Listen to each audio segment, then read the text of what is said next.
Good afternoon from Israel, from Galilee. In fact, behind me, right here, is the Valley of Armageddon. This is where I live. I live right by the Valley of Armageddon. And I would like to update you all on a very important issue that happened over the last few hours that I believe is with a great significance here in the region. And again, I think it's very symbolic to report on those type of things with the Valley of Armageddon right behind me. So what happened is that Russia just suspended the nuclear agreement that it had with the United States of America that was signed in the year 2000, by which both sides actually are to destroy each 35 tons or 34 tons each of plutonium, which is obviously to make nuclear bombs. The Russians, out of the blue, are claiming that the US is not keeping its part of the deal. Obviously, it has really nothing to do with that. This is the growing tension in the Middle East, and it all has to do with Syria and with the American deployment of anti-missile defense system in Romania.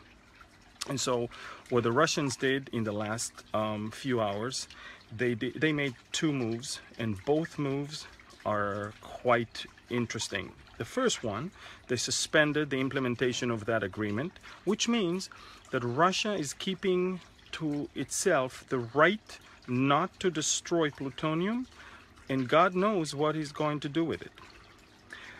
We see already that tension is rising even in the nuclear, I would say, environment of both countries.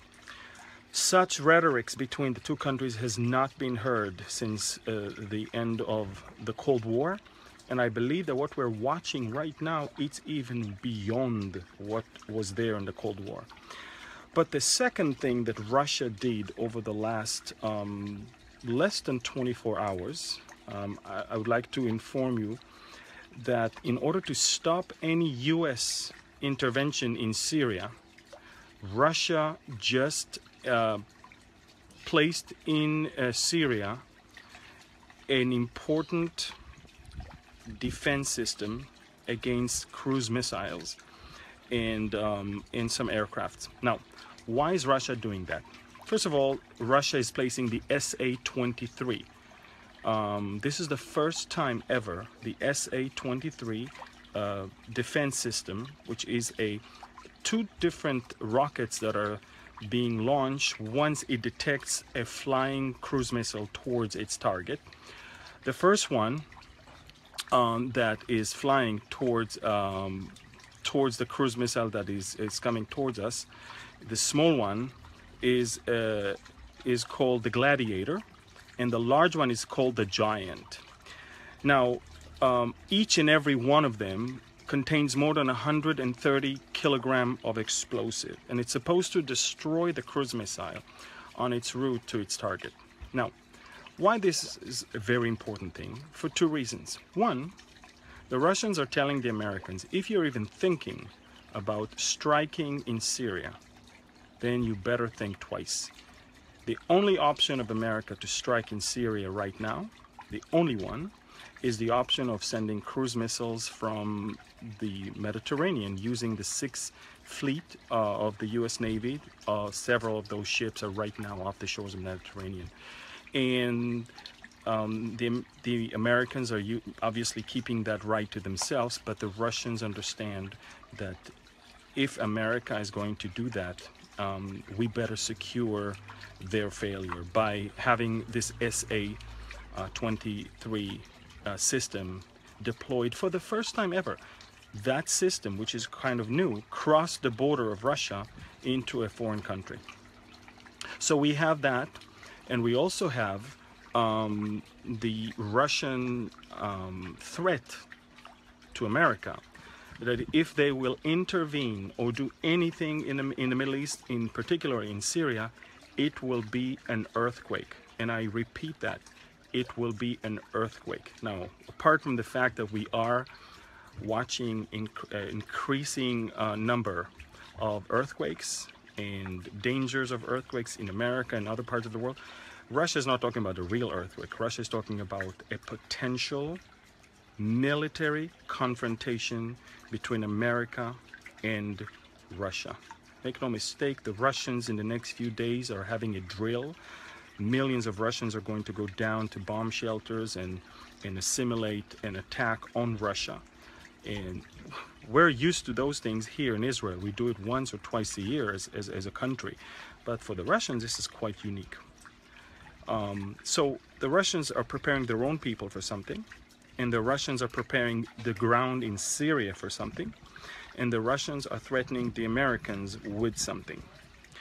Now, it's important because once that type of system is deployed right there in Syria, it's not only going to prevent US cruise missiles from flying all the way into their targets, but it's also going to somehow hinder the Israeli efforts to target Syrian storage of weapons that are being smuggled all the way to Hezbollah.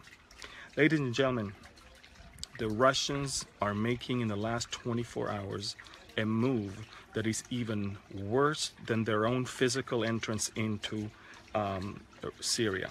They are bringing into Syria what we call a game-changing weapon right now. It is actually going to deter Israel from being able to move in Syria. It is going to stop the Americans from even thinking about sending any cruise missiles. And it is going to send a message that from now on, not only that they are going to operate in defiance to US and European countries, but they are going to actually become aggressive, and they will attack anyone that is harming their interest in Syria. This is a huge thing. The Russians are preparing themselves, they're preparing the ground, they're preparing the world, they're preparing America, they're preparing the UN, and they're also preparing the Europeans, that they're about to do something. I think it's very interesting that behind me, the Valley of Armageddon, I believe that, of course, according to Revelation 16:16, this will be the place where they will gather their forces as they will move toward Jerusalem for the final war. Now, this war will be just when the saints are not here. This is part of the end of the Great Tribulation. This is the war that Jesus will come back and put an end to, and we will come back with him. But this is going to be a very serious one. And we can see how the world is indeed getting ready to it. So behind me, it's now the peaceful Valley of Armageddon. But it's not going to be staying peaceful for too long. Israel is safe, Israel is secure, Israel is prosperous like never before, probably. In fact, at the eve of the new year here in Israel, they have released many different polls. 83% of the Israelis are more than happy to live here, and more of those feel very secure in this country. Most Israelis have more than ever before financially, and Israel is doing good. And this is exactly what Ezekiel promised that will be in the land prior to the attack of Gog, the prince of Magog.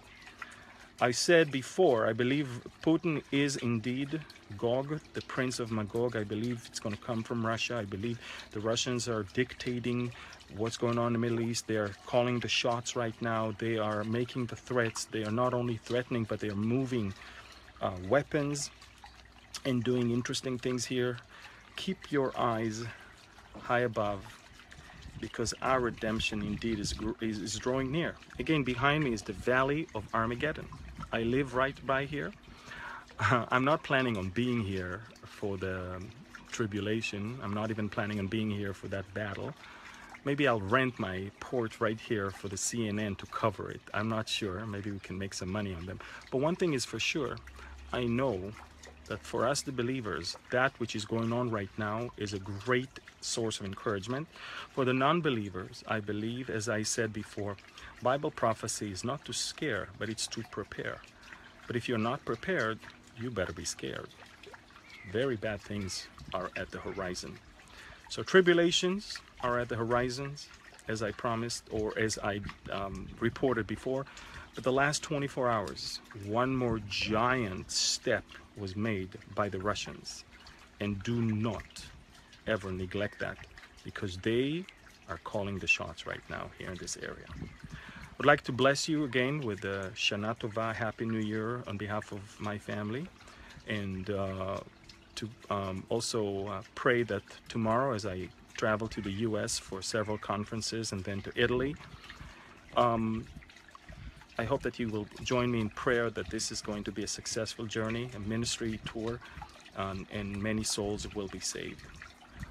Our aim at Behold Israel Ministry is not really to just report news. You can watch news, you can read. There's tons of websites. Unfortunately, most of them are not accurate. Even those who call themselves Christians will report very, very wrong, and sometimes even, I don't even know where they get the information from, some sort of fantasy or something, which unfortunately makes all of us look bad, those who report on current events and those who speak and teach on Bible prophecy. So you have to stick to the truth. You have to, I live here. I live in this country. I know what is going on here. I live right by this valley behind me, the Valley of Armageddon. I'm not just reading the news, or I'm not just watching the news. I live the news right here in this country. So I count myself, I hope, as a very reliable source of information. If you don't have our app, get our app, Behold Israel, on the App Store, because you will get news reports on push notifications every day. Also, log on to our website, Twitter, and our Instagram, Behold Israel. That's what it's all about, to stay updated on what is going on. I love you all. God bless you. And shalom from the Valley of Armageddon.